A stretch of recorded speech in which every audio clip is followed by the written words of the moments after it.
Buenas tardes, compañeros de la sección D. Vamos a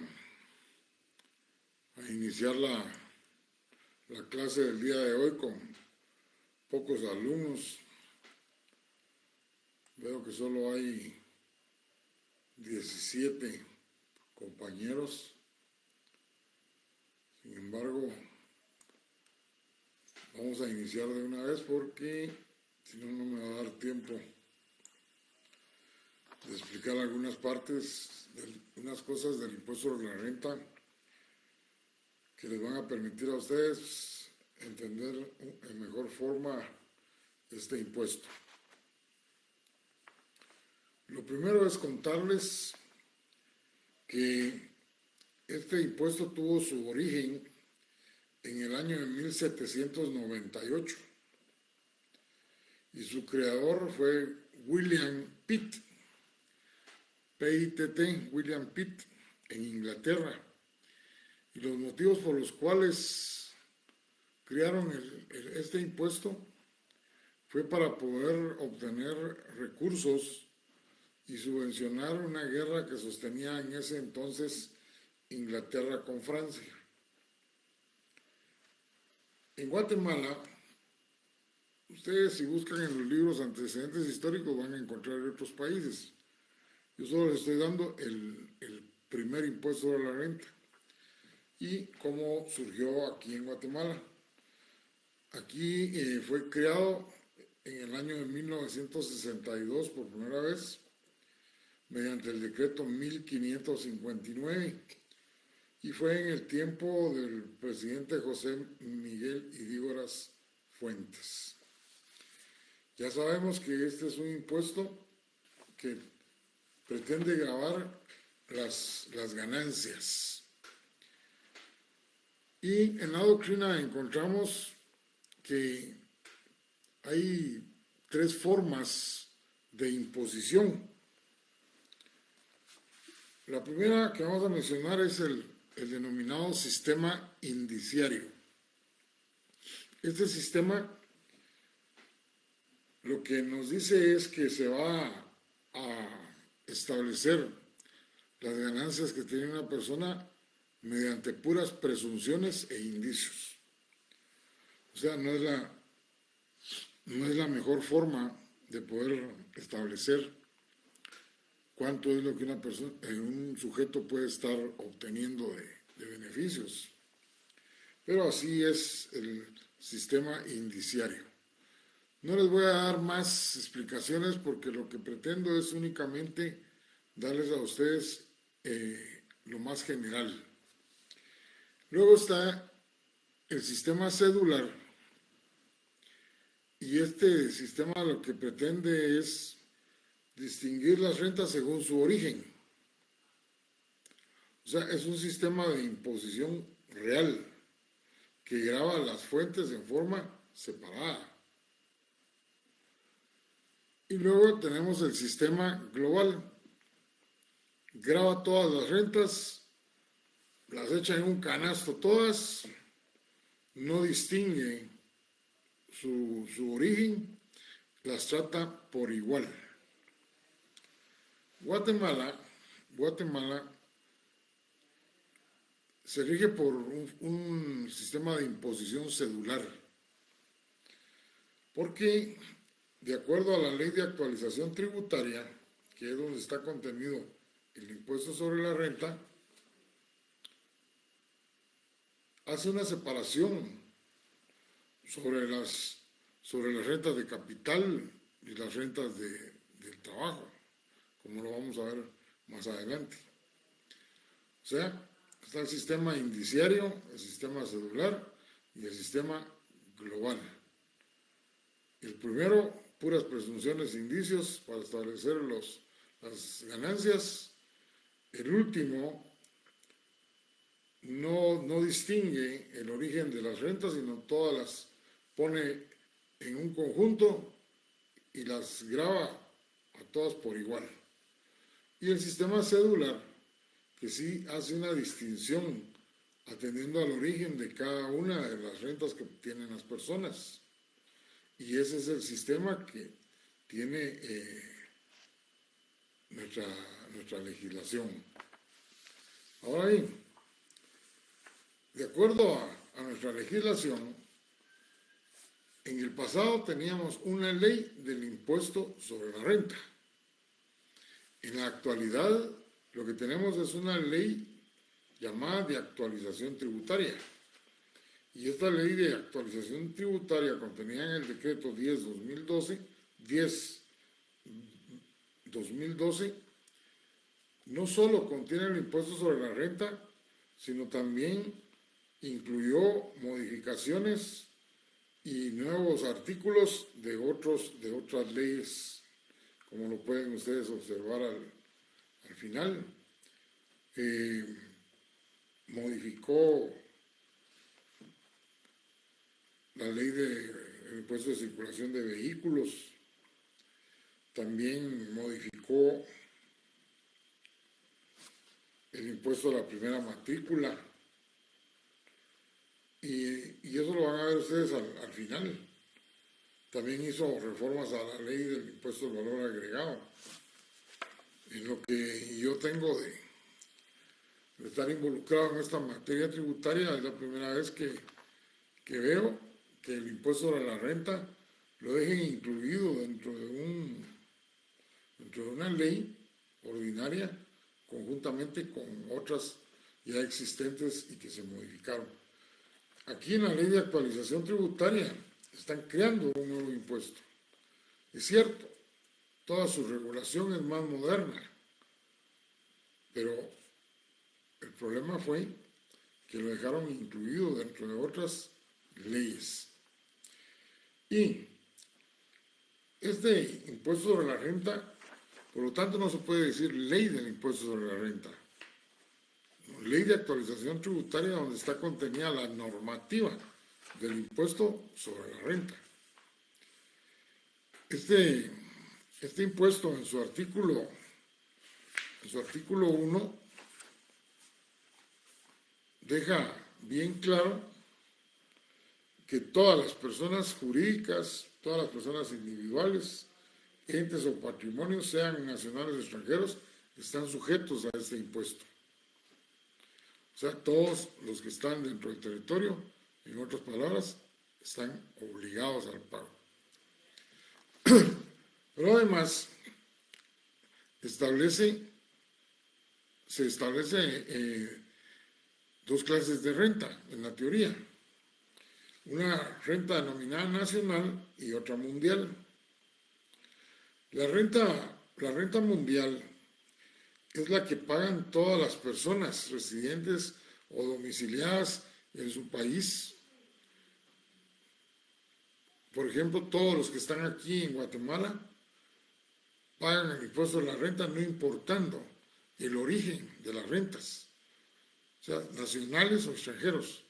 No importa que las rentas provengan de otro país, pero por el hecho de estar ubicados en el territorio guatemalteco, tendrían la obligación de pagar impuestos.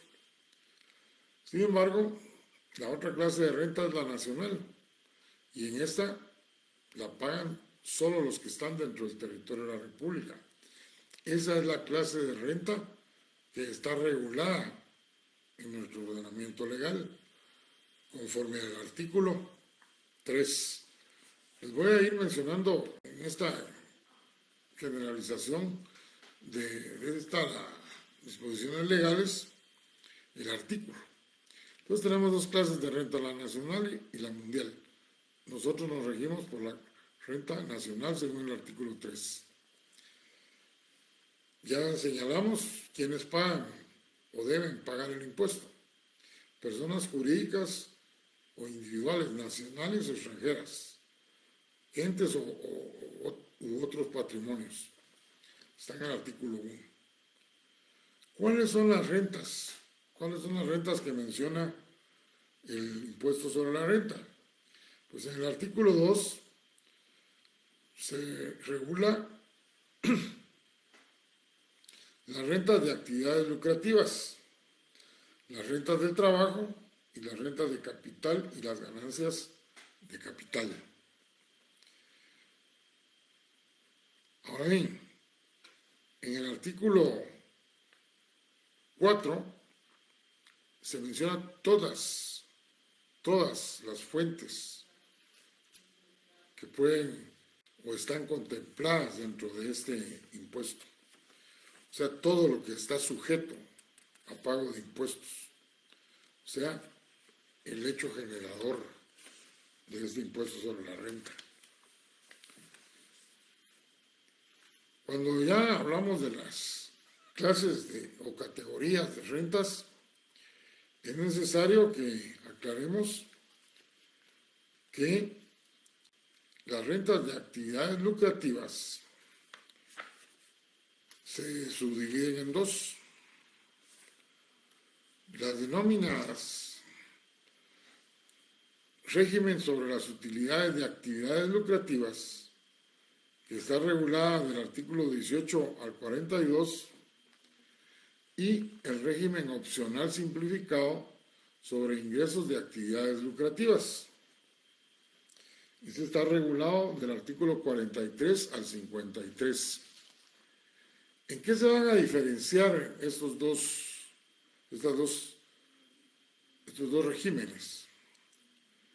Pues que el primero, sobre las utilidades de actividades lucrativas, es el que generalmente utilizan las grandes empresas.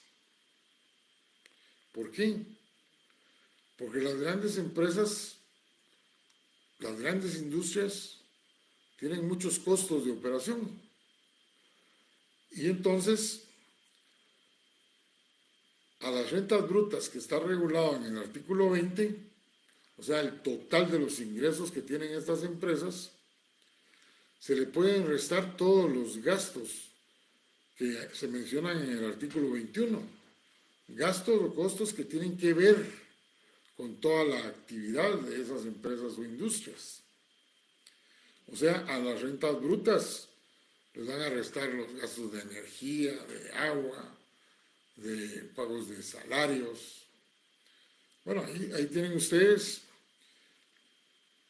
que a la renta bruta se le pueden poner deducibles. Y también señala claramente el artículo 23 qué costos y gastos no se pueden deducir. Por ejemplo, entre los deducibles que están en el artículo 21 están los salarios. Pero cuando se va a los no deducibles del artículo 23, vamos a encontrar que los sueldos, los salarios de las personas que no están inscritas en el IX no son deducibles. O sea, tienen que estar inscritos. Por decirles un ejemplo, la forma de pago de este impuesto, de este régimen, es trimestral. Ya lo habíamos visto el artículo del Código Tributario y les puse el ejemplo de aquí en el impuesto sobre la renta. El pago es trimestral según el artículo 38. Pero ¿cómo se hace para calcular o determinar el monto del impuesto a pagar? Pues a la renta bruta que señala el artículo 20 se le restan todos los deducibles que se apliquen según el artículo 21. Y entonces la diferencia, o sea, el resultado de esa resta, es a lo que se le llama renta imponible. Y a esa renta imponible es la que se le aplica el tipo impositivo, que para este régimen es del 25%, según el artículo 36. Ahora bien, el pago, dijimos, se tiene que hacer trimestralmente, según el artículo 38. Y el elemento temporal, el que señala el momento que se debe efectuar el pago, es dentro de los 10 días siguientes al finalizar el trimestre. En este régimen también se señalan otras obligaciones según el artículo 42. Ustedes las pueden leer, yo les menciono dos. Se ha fijado que en muchas de las facturas cuando compramos dicen sujeto a pagos trimestrales. porque esa es una de las obligaciones accesorias que establece el artículo 42. Y otra, pues son como 5, la otra obligación que tienen los que están en este régimen es que deben llevar una contabilidad completa. Tal vez se recuerdan ustedes lo que estudiaron en el último año en el curso de contabilidad, todos los libros que tiene que tener una empresa, caja, inventario, diario,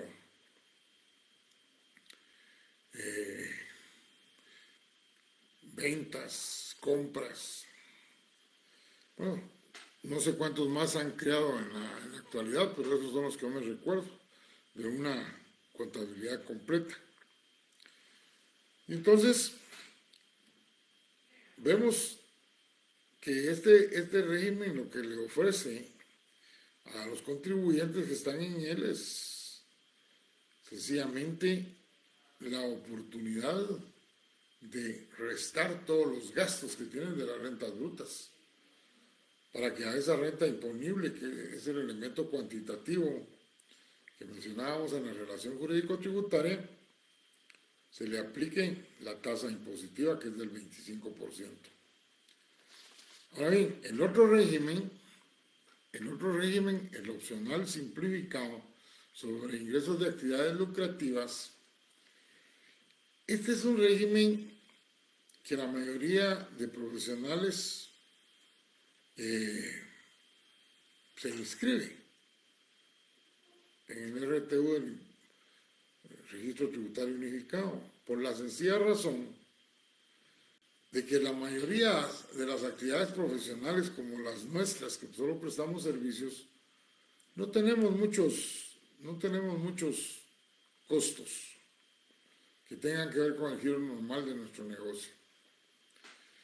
Pago de la renta, pago de teléfono, pago de energía, compra de hojas, toner.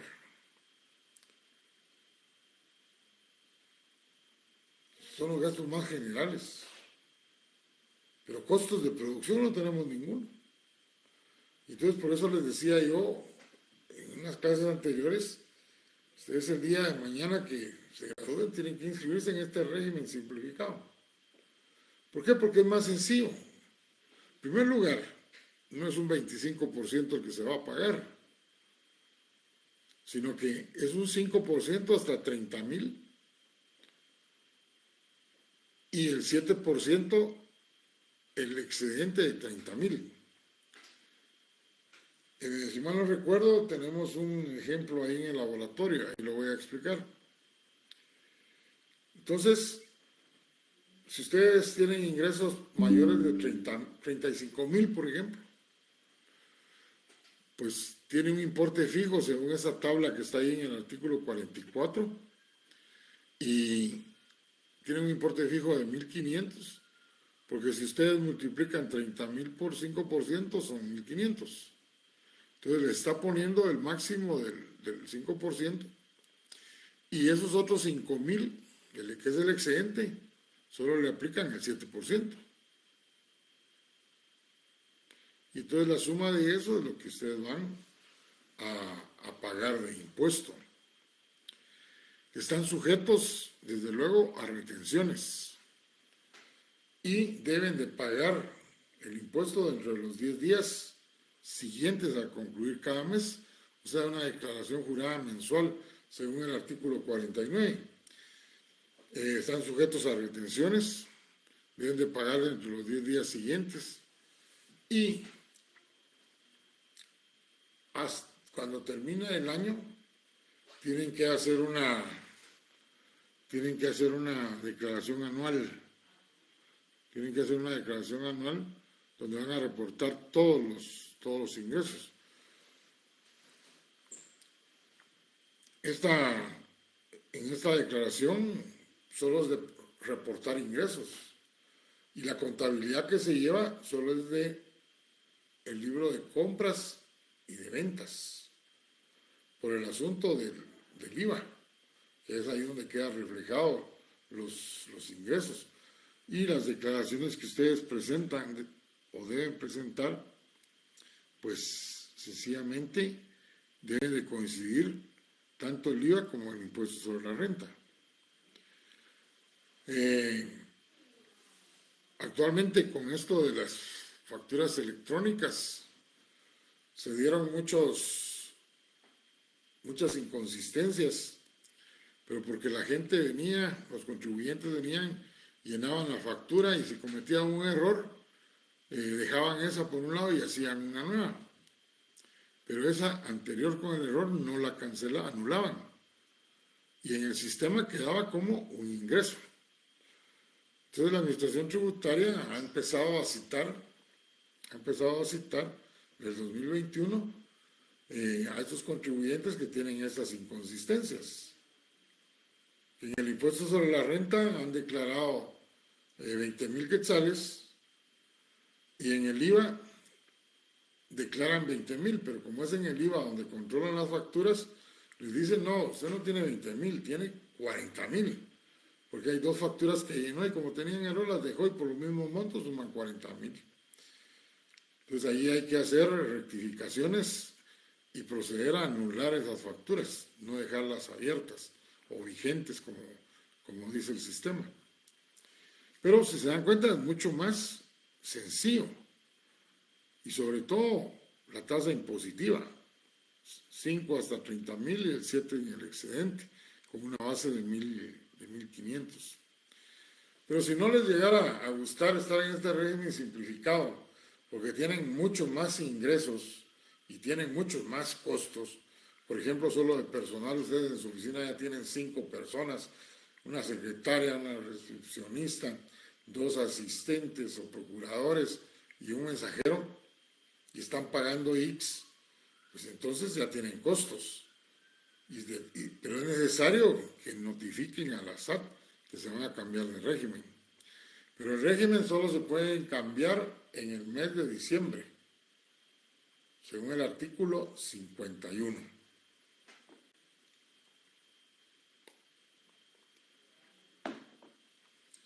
Luego tenemos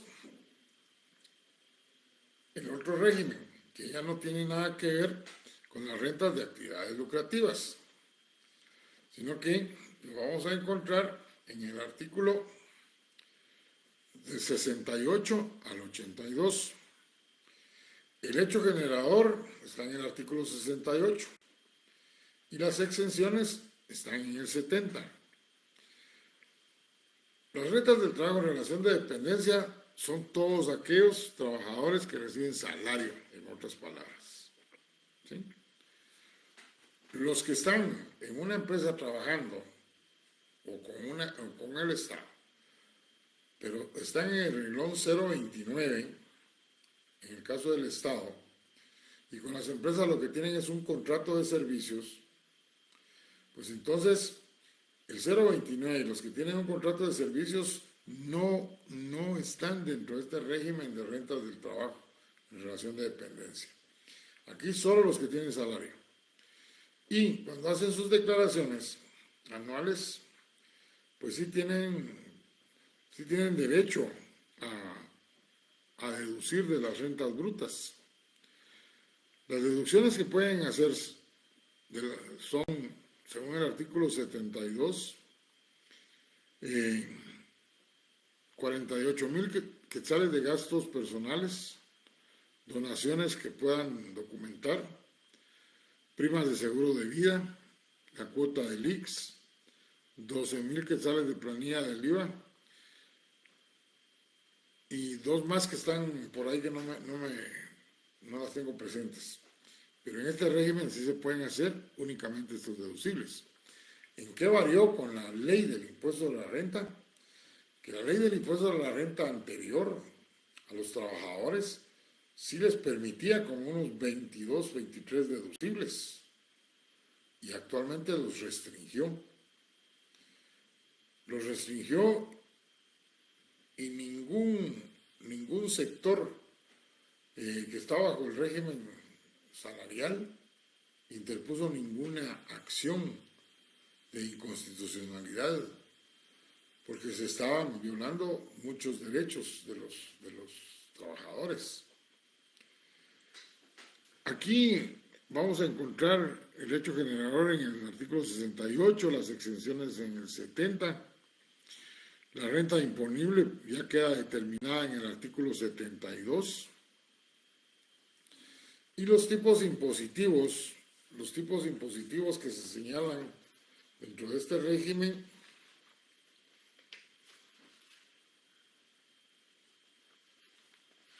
son del 5% hasta 300,000. O sea, ustedes, los que estén en un régimen de esta naturaleza, tienen que pagar el 5% hasta 300,000. Y el 7% sobre el excedente de 300,000. Aquí el importe fijo varía. El importe fijo son 15,000. Y si ganaran 310,000, pues entonces solo tendrían que calcular el 7% sobre esos 10,000. El periodo de liquidación es anual. Los patronos tienen la obligación de retener, según el artículo 78, y ellos tienen la obligación de trasladarle esas retenciones al fisco dentro de los 10 días siguientes de terminar cada mes.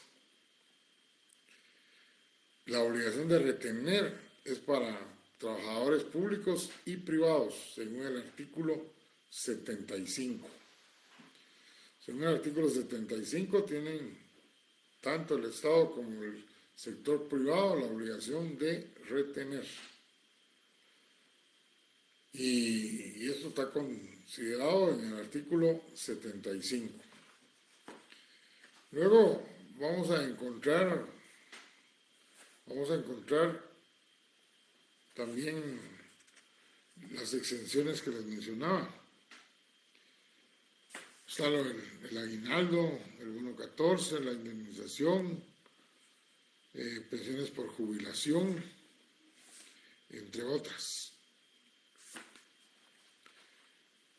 Y el último régimen es el denominado rentas de capital. En las rentas de capital quedan incluidos todo lo referente a dividendos, intereses, contratos de crédito, tenencia de títulos de crédito. Todo esto se supone que ya es una persona utiliza porque tiene capital para poder hacerlo.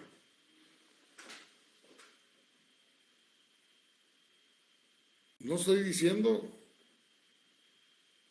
yo por ejemplo, yo no tengo letras firmadas a mi favor. O sea, yo no puedo tener una renta de capital porque no poseo letras. No tengo ninguna participación en ninguna sociedad, como consecuencia no tengo dividendos. No doy dinero al interés porque no poseo ese dinero, entonces tampoco estoy dentro de las rentas de capital. El hecho generador está en el artículo 83 y claramente se señala en el artículo 84 sobre qué recae, ya les puse los ejemplos. La tasa impositiva es del 10% y cuando se refiere a negocios mobiliarios o inmobiliarios, y cuando se refiere a utilidades o dividendos es el 5%. ¿Cómo podemos comprender eso de negocios mobiliarios e inmobiliarios? Yo tengo mi oficina y cuando la compré pagué 100,000 quetzales. Pasaron los años y ya me voy a retirar y entonces voy a vender mi oficina. Desde luego, la plusvalía que adquirió en ese tiempo es lo que yo voy a ganar. Voy a obtener una renta capital y decido venderla según mis consideraciones de mercado en 500,000 quetzales. Entonces, aquí hay una ganancia de capital por un negocio inmobiliario. Y esa renta capital que estoy obteniendo yo son de 400,000. Entonces yo debo de pagar un 10% sobre esos 400,000. Es el beneficio económico que yo estoy obteniendo. Mobiliario, un mueble, un vehículo. Tal vez es un mal ejemplo un vehículo porque eso se deprecia. Pero les cuento un caso, los pick-up Toyota que están circulando ahora en gran cantidad y que fueron ensamblados en sus inicios en Brasil, aquí en Guatemala ingresaron para abrir el mercado como en 50,000 o 40,000 quetzales. Y toda la gente, sabiendo la marca Toyota, pues empezó a comprarlos. Llenaron inmediatamente el mercado de pick-ups de esta naturaleza. Al año siguiente esos pick-ups se apreciaron, no depreciaron, se apreciaron. Su precio subió a 90,000, si no mal recuerdo. Entonces, si alguien compró su carro, ese pick-up en 40,000 y lo vende en 80,000, tiene una ganancia de 40,000 quetzales. Esos son los negocios mobiliarios. Y también tendría que pagar un 10%. Pero si es todo lo contrario, yo lo que estoy recibiendo son dividendos porque tengo unas acciones en la sociedad del maíz S.A. Ya les conté que son mis sociedades, ¿verdad? El maíz S.A., el cacao S.A., los ejemplos que pongo en los casos. Entonces, los dividendos que me van a entregar por las ganancias que se obtuvieron durante el ejercicio, lo que pagan es un 5%. Un 5%. Y el plazo para pagar es de 10 días hábiles a partir de finalizado el mes donde se obtuvieron. Bueno, ahí tienen ustedes lo más general del impuesto sobre la renta, lo que me interesaría que tengan claro ustedes. No les hablé de las rentas brutas, ¿verdad? Que se las he mencionado bastante, pero las pueden leer, están en el artículo 17. Las rentas brutas para el que no declara y que la administración tributaria le requiere las declaraciones porque ya es profesional y no lo ha hecho, le dice que tiene unas rentas presuntas de 30,000 mensuales. Pero si solo está dentro de los 30 años los 3 años de graduado, entonces le rebaja la presunción de la renta bruta a 15,000 mensuales. Así que vuelvo a repetirles, hoy que estoy explicando el impuesto de la renta, después de que ya hagan todos sus gastos, todos sus trámites administrativos en la universidad y en los otros lugares, Corte Suprema, Colegio de Abogados, no se les olvide ir inmediatamente a la SAT, al Registro Tributario Unificado. Ahora todo se hace por internet, y se inscriben en el IVA, y se inscriben en el IVA general, y se inscriben en el impuesto sobre la renta en el régimen simplificado. Ya les expliqué por qué no lo deben de hacer dentro de los contribuyentes especiales.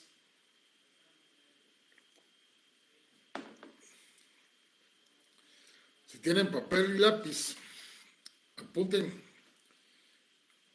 un ejemplo pequeño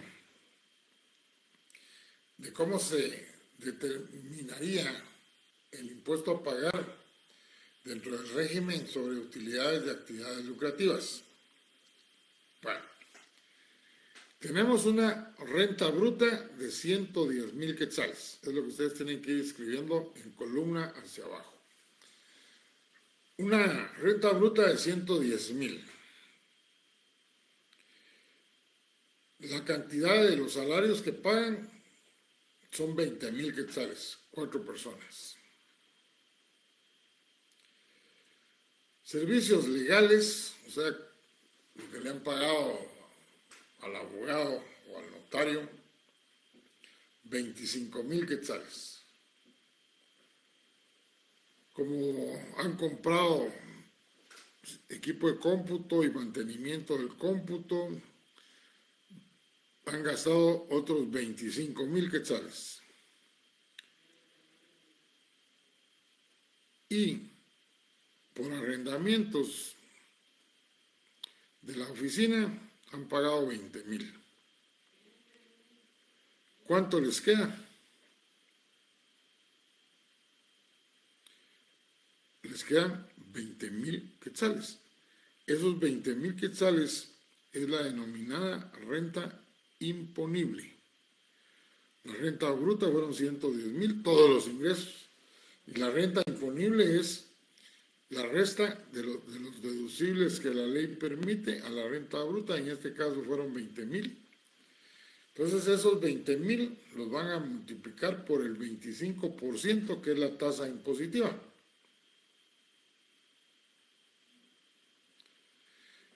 Y tienen como resultado 5,000 quetzales de impuestos.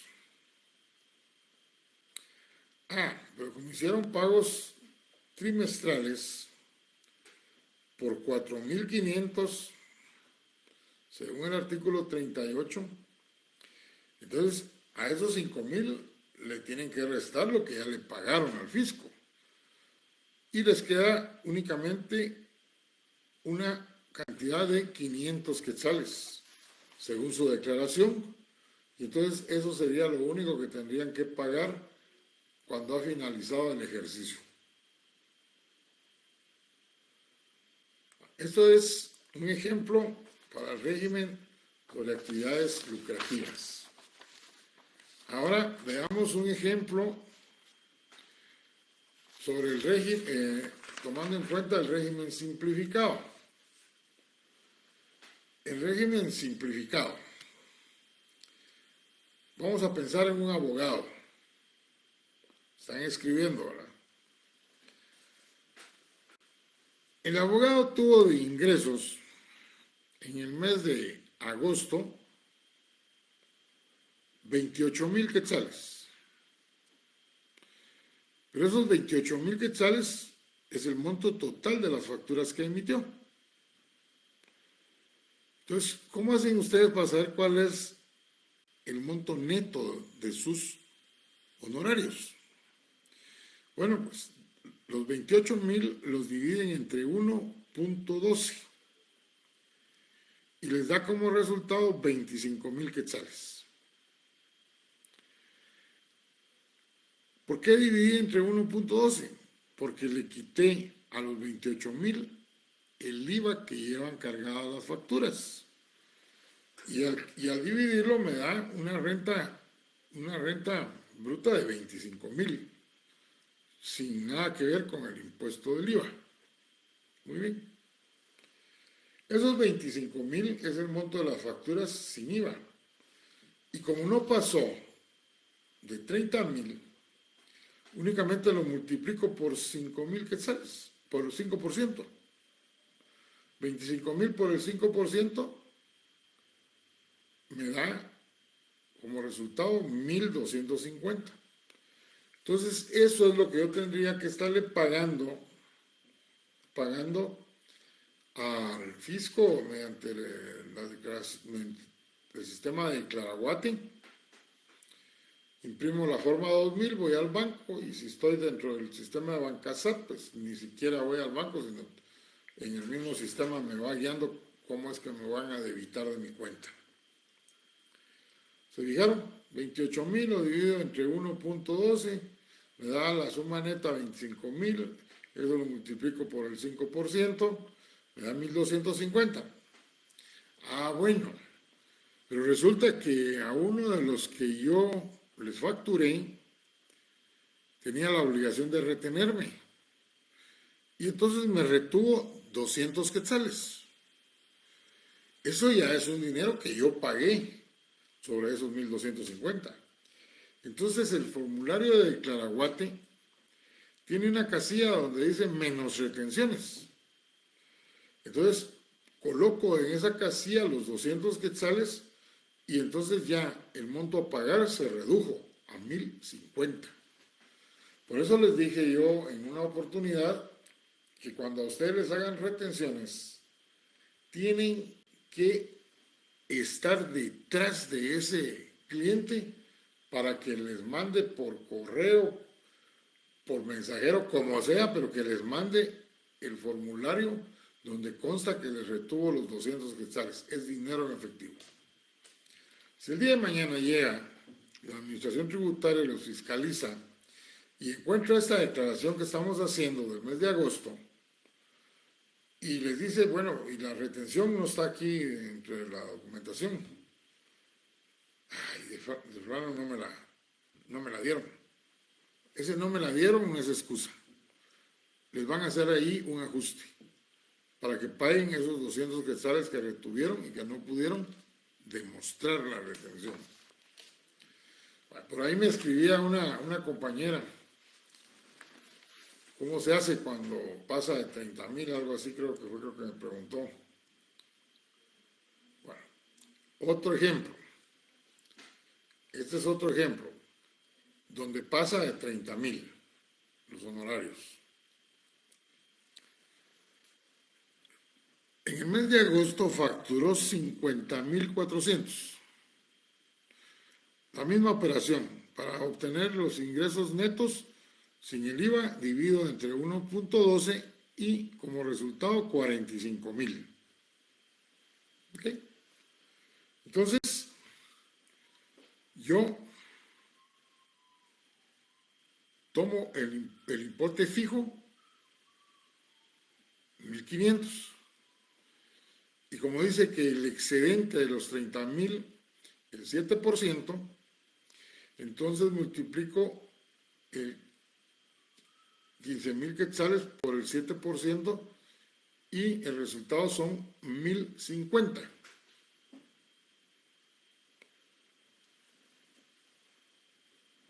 ¿Cuánto es lo que yo tengo que pagar? Pues sumo el importe fijo con el resultado del excedente, que son 15,000 sobre 15,000, 1,050, y el total a pagar son 2,550. Aquí tengo retenciones por 550. Entonces coloco esas retenciones en la casilla y el monto a pagar van a ser 2,000. Si no me hicieron retenciones de ninguna naturaleza, pues yo tendría que pagarle, declarar y pagar 2,550. Eso es para que se fijen cuando pasa de 30,000. Aquí son 45,000 ya los netos, entonces hay un importe fijo en 1,500, que no es más que el 5% sobre los 30,000. Y el excedente, que son 15,000 quetzales, los multiplico por el 7% y sus resultados son 1,050. Total a pagar 2,550.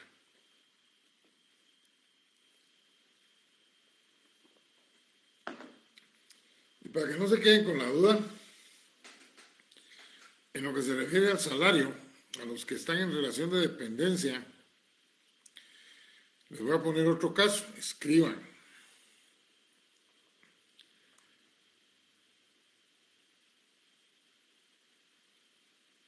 Dice la compañera María Arce que ya captó lo de eso de los excedentes.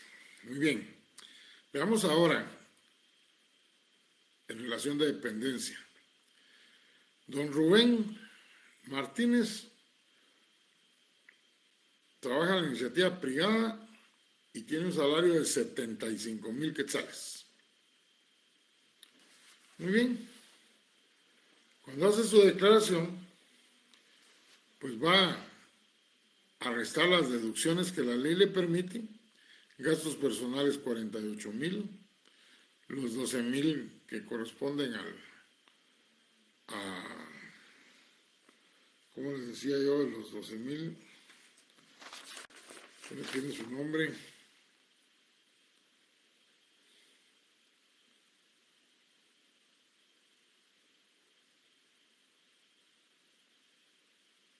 De la planilla del IVA. 12,000 de la planilla del IVA y paga de X 1,800. No, hay más deducciones en la ley, pero él no tiene más.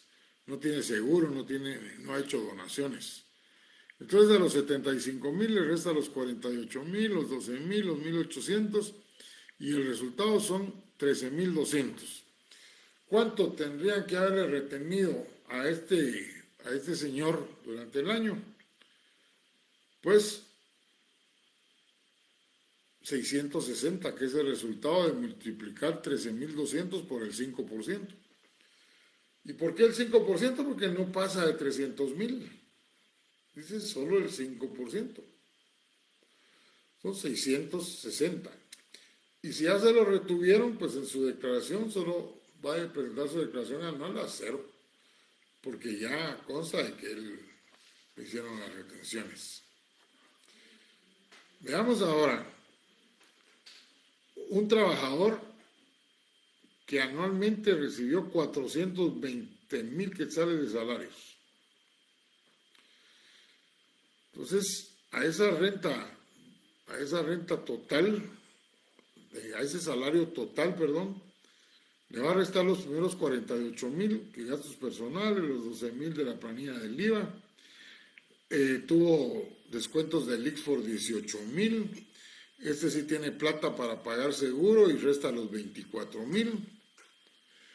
Y hizo una subdonación de 600 quetzales. Perdón. Y entonces, de la resta, encontramos que da un resultado de 317,000 como renta imponible. La renta imponible son 317,000. Si fallé con alguna de las deducciones, pues no importa. A los 420,000 que ganó le restamos los deducibles que permite la ley y nos da 317,000. Este sí pasó de 300,000. Entonces, ¿cómo hago para calcular el impuesto? Pues tomo el importe fijo, que son 15,000. Es la multiplicación del 5% sobre el 300,000, 15,000 quetzales. Y como hay un excedente de 17,000, eso los multiplico por el 7%. Y el resultado son 1,190. La suma de los 15,000 y los 1,190 son 16,190. Este trabajador paga de impuestos sobre la renta al año 16,190. Esos son ejemplos. Después, si no lo tomaron, lo pueden reproducir y hacer de nuevo el cálculo. Pero esta es la forma como se calcula.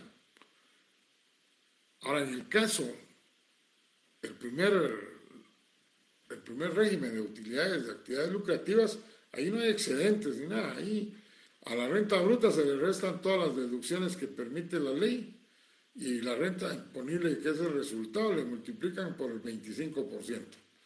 Lo único que le van a restar son los pagos trimestrales que hizo a cuenta. Y la diferencia es la que va a tener que pagar. Bueno, veamos ahora cómo les fue en el laboratorio. Veamos el laboratorio.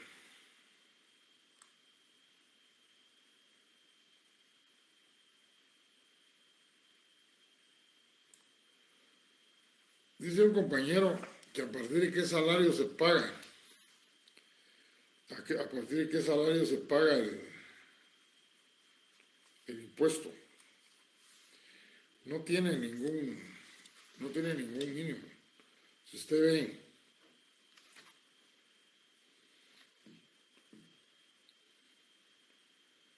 dice rango, el artículo 73, rangos de 1 centavo a 300,000, el 5%. Ahora no hay mínimos. O sea, por eso les digo, el trabajador resultó más afectado con este impuesto. Y a las empresas que pagaban antes el 31%, si mal no recuerdo, las bajaron al 25%. Empresas, industrias que manejan el capital. Bien, veamos el laboratorio. Esto lo expliqué porque nos está preguntando el compañero Santiago Andrade. En el primer caso, dice, usted como abogado prestó servicios y en agosto facturó 45,000 y en julio 8,600 y le preguntan cuánto pagó de impuestos sobre la renta en julio. Pues como no pasó de 30,000 en julio, pues solo se multiplica por el 5%, los 8,600, y el resultado son 430 quetzales. Pero en agosto sí pasó de 30,000. Entonces toman la base, que son 1,500, y multiplican los 15,000 que se exceden de 30,000 por el 7%, les dan 1,050, suman esas dos cantidades y lo que tienen que pagar son 2,550. Recuérdense que aquí no hay operaciones de crédito y débito como les expliqué en el IVA. Aquí sobre las cantidades que resultan como rentas imponibles es que se aplican las tasas impositivas. ¿Cuál es el plazo para pagar sin multas? Dentro de los 10 días siguientes al final de cada mes. Porque estamos hablando del régimen simplificado. Un abogado. Bien. En el caso número 2, la base legal. Artículo 4, numeral 1, el 10, numeral 7, 44 y 49.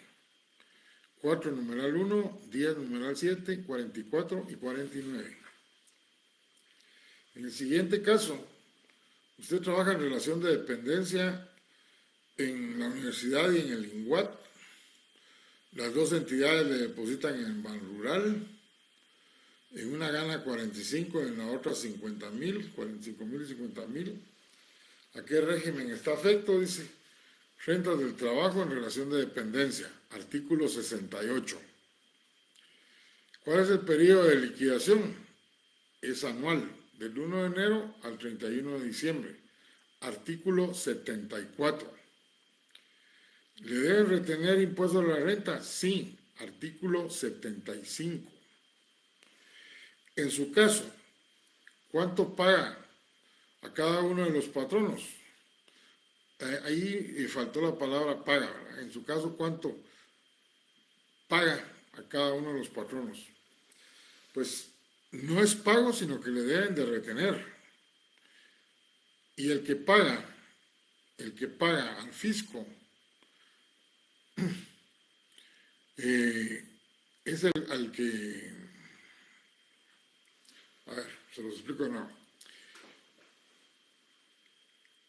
La pregunta aquí es, ¿quién le debe retener? Le debe retener el que le paga más. Y a los otros solo les notifica, al otro patrono solo les notifica. En este caso, el que le tendría que retener es el INGUAT, y este INGUAT notificarle a la universidad que ya le está reteniendo a él, según el artículo 77. ¿Cuánto tiempo tiene el patrono para reintegrar ese dinero al fisco? Dentro de los 10 días siguientes al finalizar cada mes, artículo 80.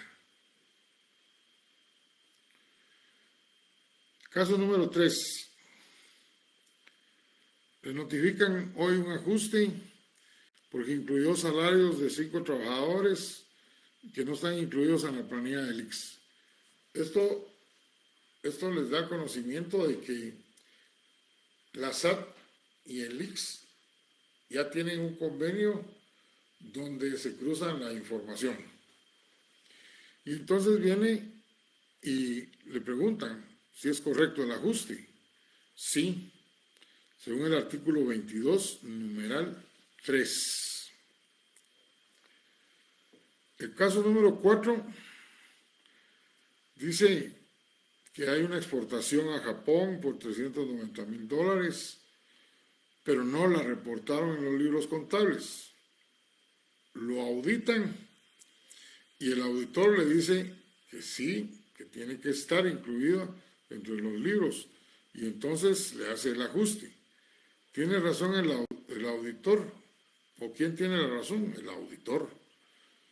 ¿Por qué? Porque son ingresos provenientes de actividades lucrativas, según el artículo 4, numeral 1, literal B. Si solo me hubieran puesto el artículo 4, la respuesta no es correcta, porque ese artículo 4 tiene una gran cantidad de numerales. ¿Cuál es el numeral? Y aparte de eso tienen literales. ¿Cuál es la literal? Tienen que poner la cita legal completa. 4, numeral 1, literal B. En el caso número 5, usted es el propietario de la empresa del maíz, tiene rentas brutas en el 2017 por 450,000, y su esposa, que la tiene también trabajando con usted como gerente, tiene un salario de 5,000. El auditor que llega a revisar le dice que no son deducibles lo que gana su esposa. ¿Por qué? ¿Quién tiene la razón? En este caso la SAT. ¿Y el por qué? Pues porque pasa del 10% de la renta bruta.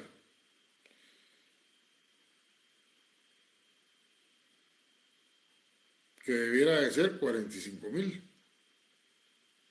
O sea, el 10% de 450,000 son 45,000, es el máximo que ella podría estar devengando. Y ella está devengando 60,000 quetzales. Lean el artículo 21, numeral 4. 21, numeral 4. La SAT, porque pasa del 10% de la renta bruta, que es 45,000, y el sueldo es de 60,000. Cita legal 21, numeral 4.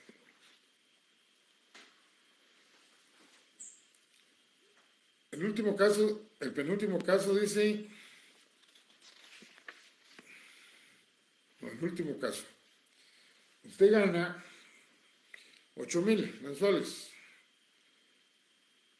y asiste a un curso. Como le está gustando tanto el curso de Derecho Tributario, pues se quiere especializar en esa materia y lo mandan a un curso a México y le dan para todos sus gastos 18,000 quetzales.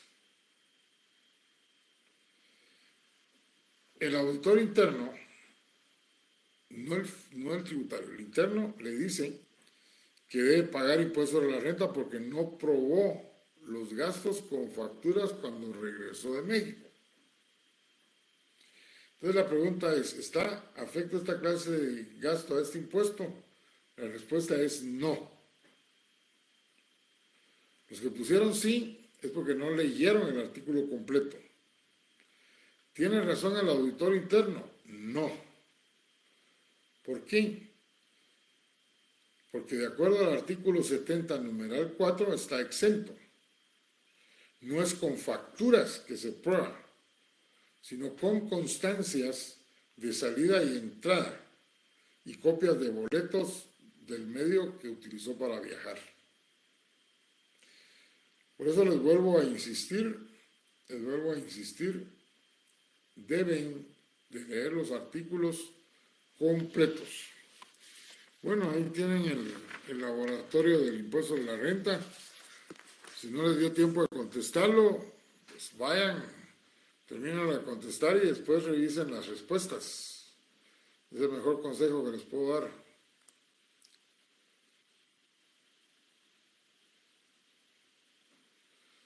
Bueno, les quiero hacer unos comentarios sobre el examen del primer parcial.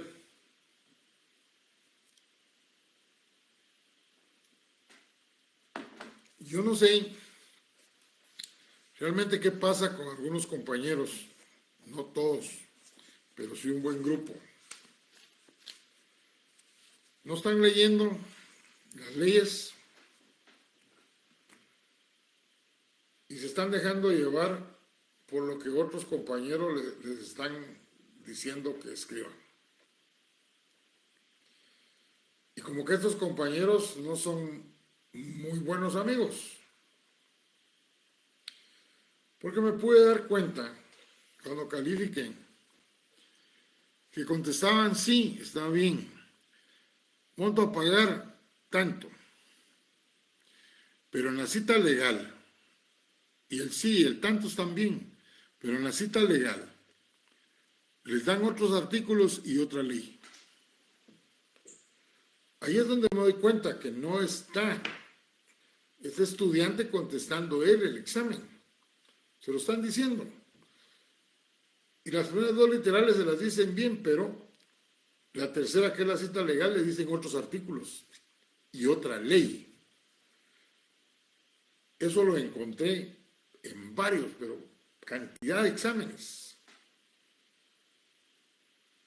Y desde luego, si están contestando con otra ley, todo lo que hicieron antes no está bueno.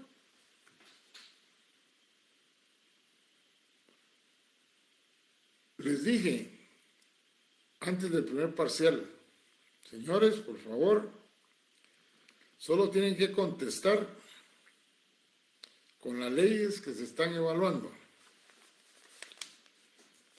Me permití apuntar que yo sepa, hasta este examen, segundo parcial, se van a examinar el Código Tributario de impuestos sobre la renta.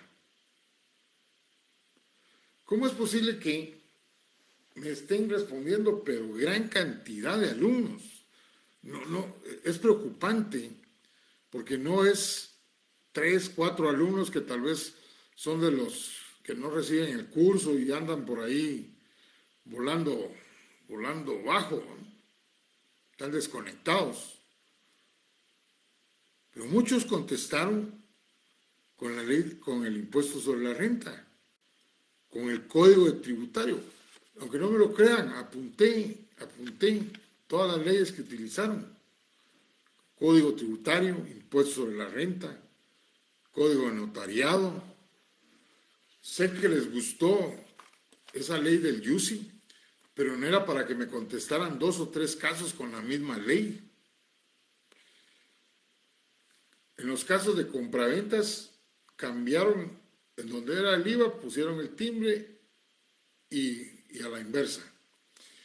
Les dije, solo puede ser una ley. Cuando hablamos de la analogía y de los métodos de interpretación, se recuerda que les dije, no se pueden aplicar las normas de una ley en otra ley de impuestos. Y les hablaba, por ejemplo, de aquel plazo del IVA para pagar el impuesto a la compraventa de 15 días y que en el timbre hasta que se emite el testimonio. Pues contestaron, donde era emitir cuando se emita el testimonio, pusieron 15 días, pusieron el valor correcto y ponen la ley que no es. Ahí es donde yo les digo, no puede ser que pongan un valor correcto, que hayan razonado correctamente, pero que la cita legal la pongan a la inversa. Otros todavía se dieron el lujo de crear un nuevo impuesto único sobre la renta. Está bien para la imaginación de uno, pero que ya aparezcan 8 o 10 personajes utilizando esta nueva ley, que por cierto no la conozco, impuesto único sobre la renta, es porque están trabajando en equipo, pero no lo están haciendo bien, o el que está dirigiendo los está llevando, pero al desempeñadero. Y por eso mañana cada uno de ustedes va a ver sus notas. Y recuérdense lo que escribieron. Sean conscientes. Si me piden revisión se las voy a dar, porque es algo que dice el reglamento y yo nunca se lo he negado a nadie. Pero si ya saben que actuaron en esa forma, pues ya les dije por qué es su resultado tan bajo. Otra de las cuestiones que creo que es muy importante recordar es que tienen que poner el nombre de la ley. Ponen un artículo y no ponen la ley. Y muchos de ustedes solo me pusieron el artículo que tiene que ver únicamente con la tasa impositiva. Pero ese es un artículo cajonero. Lo que tienen que buscar es el artículo en que se basa el caso. Bueno, mis recomendaciones para este examen es que sus respuestas, otros compañeros también me respondieron con el Código Notariado, les dije, ¿verdad? Y la Constitución de la República. Y dos leyes que ya no encontré, que me pusieron como unos 4 alumnos, que no tienen nada que ver con nuestro curso. Pero ahí las mencionan, no sé por qué, de dónde sacaron esas ideas.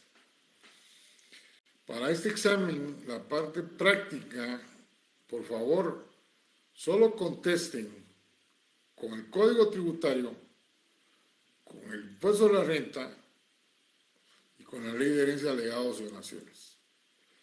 No pueden poner en un mismo caso dos leyes, como lo hicieron en las compraventas. Pusieron IVA, tales artículos, y el impuesto sobre la renta y del impuesto de timbre, otros artículos. No puede ser. O es una o es la otra, pero no pueden ser las dos. Circunscríbanse a esto. Otra recomendación, ¿por qué van al reglamento si yo no estoy evaluando el reglamento? Y no lo evalúo porque es suficiente con la ley. Imagínense si evaluara también el reglamento, ¿en qué tormento los pondría yo a ustedes? Es solo las leyes sustantivas las que evaluamos. No se vayan para otro lado. Ya les mandé el material. De las exenciones no tenemos material. Ustedes hicieron su resumen, igual que el ilícito tributario. Solo vamos a evaluar en teoría entonces la determinación tributaria, los modos de extinción de la obligación tributaria,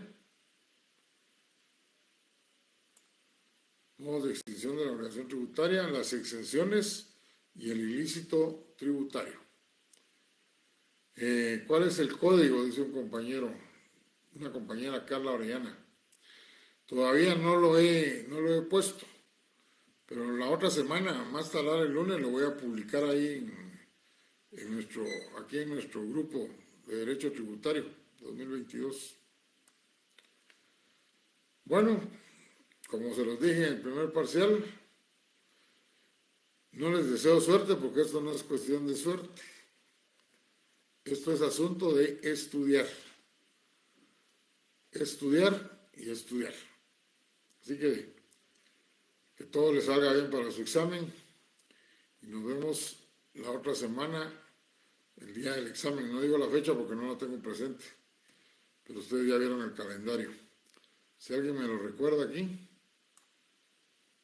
alguien que me escriba la fecha. Bueno, entonces, que todo les salga bien. En el Código Tributario vuelvo a insistir, solo hasta el artículo 120, y el examen es el 5 de octubre. Gracias, Hugo Herrera.